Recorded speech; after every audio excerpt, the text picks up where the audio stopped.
All right, so what do I do now? Part of what I do is I'm the executive director of an entity called the Clean Energy Alliance, which is, as we'll get to in a second, the National Association of Clean Tech Focused Incubators.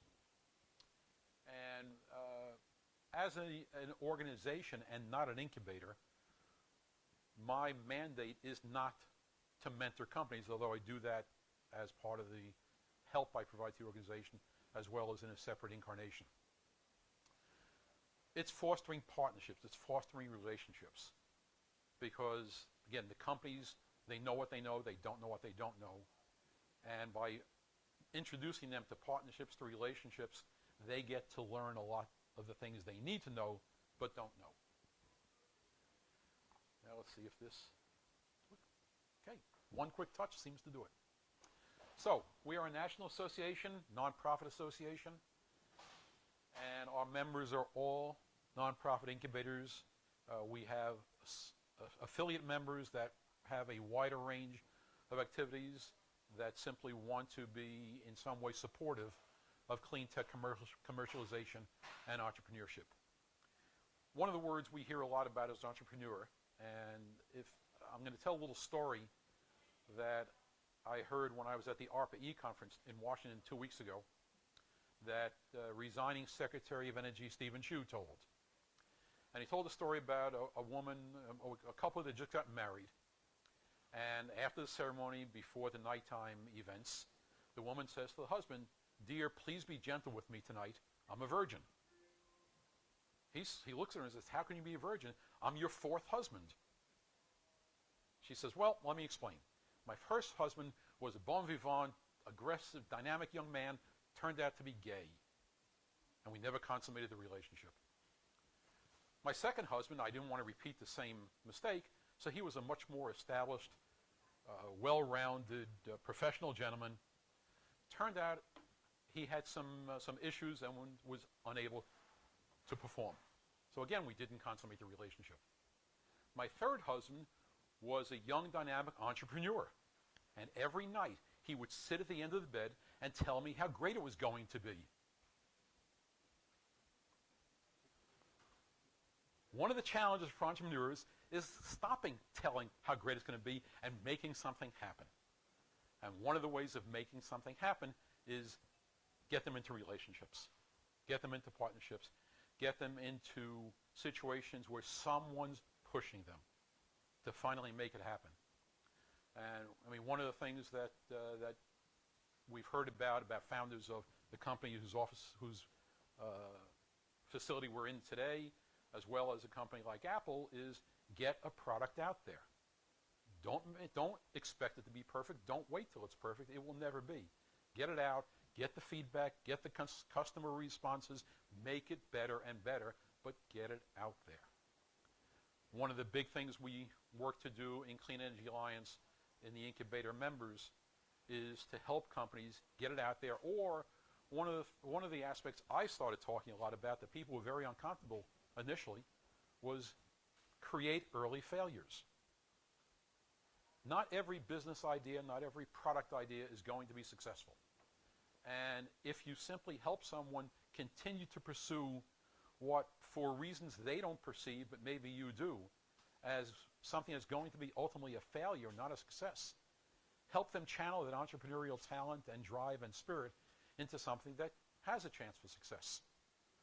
One of my little themes is, if you can't take your product and get it out there and sell it for more than it costs you to make it, you don't have a business, you have a hobby. My wife tells me I have more than enough hobbies. But one of the things CEA does as the organization is help provide to its members, who are the incubators, practices and resources.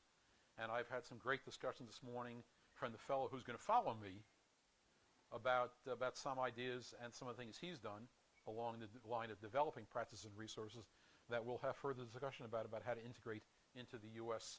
program. Here's a map that shows the states in which we currently have members. Again, our members all have a focus on clean tech incubation, but in general they are not exclusive or even majority focused on clean tech.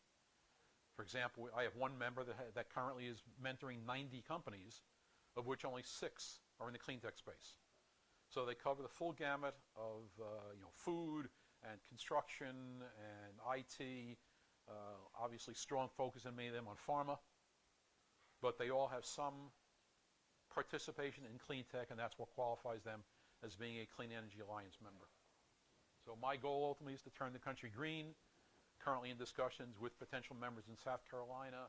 In North Dakota, obviously the upper Midwest and Northwest is an area in which our membership level is weak. Also a discussion going on with a potential member in Oregon.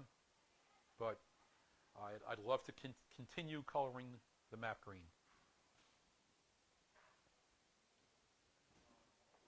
Again, talking about the fact that we are a collaborative and partnering organization, this gives not an org chart per se, because virtually, nearly if not virtually, all the relationships here, as shown, are voluntary. So no one is forced to be here. They're all there because they want to be. So we have relationships with strategic partners. NREL, the National Renewable Energy Laboratory, was one of our founders. Department of Energy we work closely with and are just wrapping up a program that I'll take a moment to describe in a moment.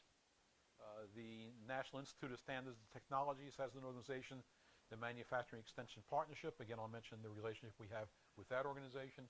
And we continue to look for additional partnering organizations, all of which can bring additional resources to CEA and to its members, and all of which hopefully can benefit from that relationship. There's a board of advisors that provides expertise on a national level that complements the board of advisors that most of our members have on local and regional levels.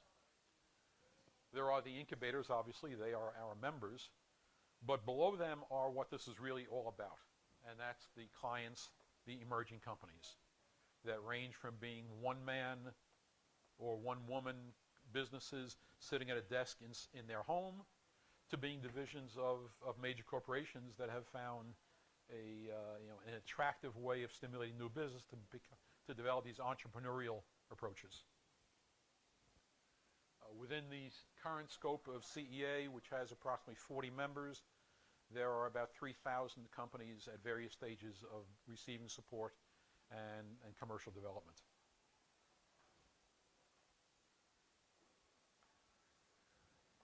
During this summer of 2010, responding to a frustration that someone in Department of Energy was feeling, where they were in charge of the Department of Energy's what's called SBIR program, Small Business Innovative Research Program.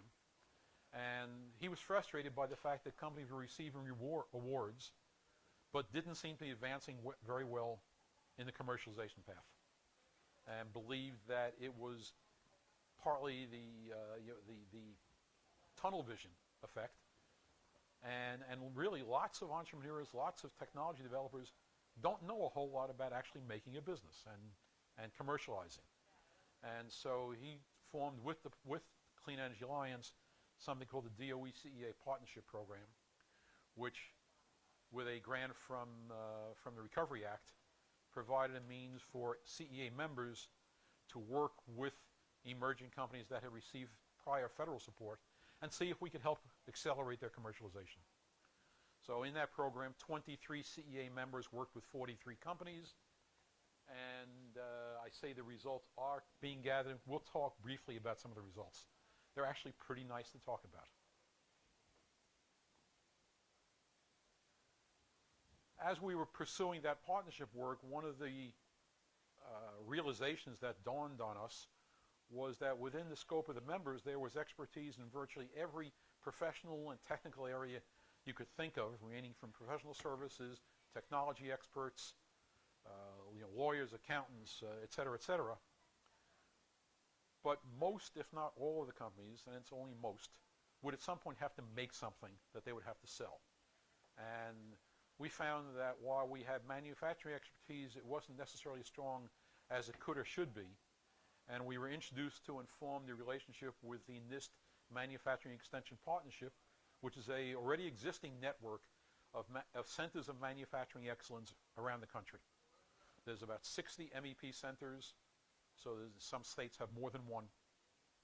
And through that cooperative relationship, we found we can bring to companies that are starting to approach the need to think about how to make their product. We can bring real manufacturing expertise that helps them conceptualize and ultimately do their manufacturing in a much more effective manner than was otherwise happening. And through the DOE-CA partnership program, we actually have a couple of real-life examples of how the cooperation between CEA member and MEP has fostered much greater efficiencies and an accelerating success. This is just a sampling of some of the successes that we've had. One of the challenges in incubation is how do you measure success? And I'd say there are, at the high level, two big challenges. One is you don't have what I call the but-for case. If it wasn't for the input of the incubator, would the company have done worse, and therefore the incubator helped? Would it have done better? I mean, it's possible that they would have done better without getting the expert advice that they got. So it's hard to measure objectively, did they do better than they otherwise would have, but you can look at what they did. But the other challenge is many of the effects of incubation are much longer term than most programs have the patience or the ability to measure. It is often the case that the input received from expert mentors and incubators doesn't really show for 2, 3, 5 years out. Yet no funder and no sponsor and no partner generally has that kind of patience. And so you strive to look for much nearer term measures. And there are some classic measures.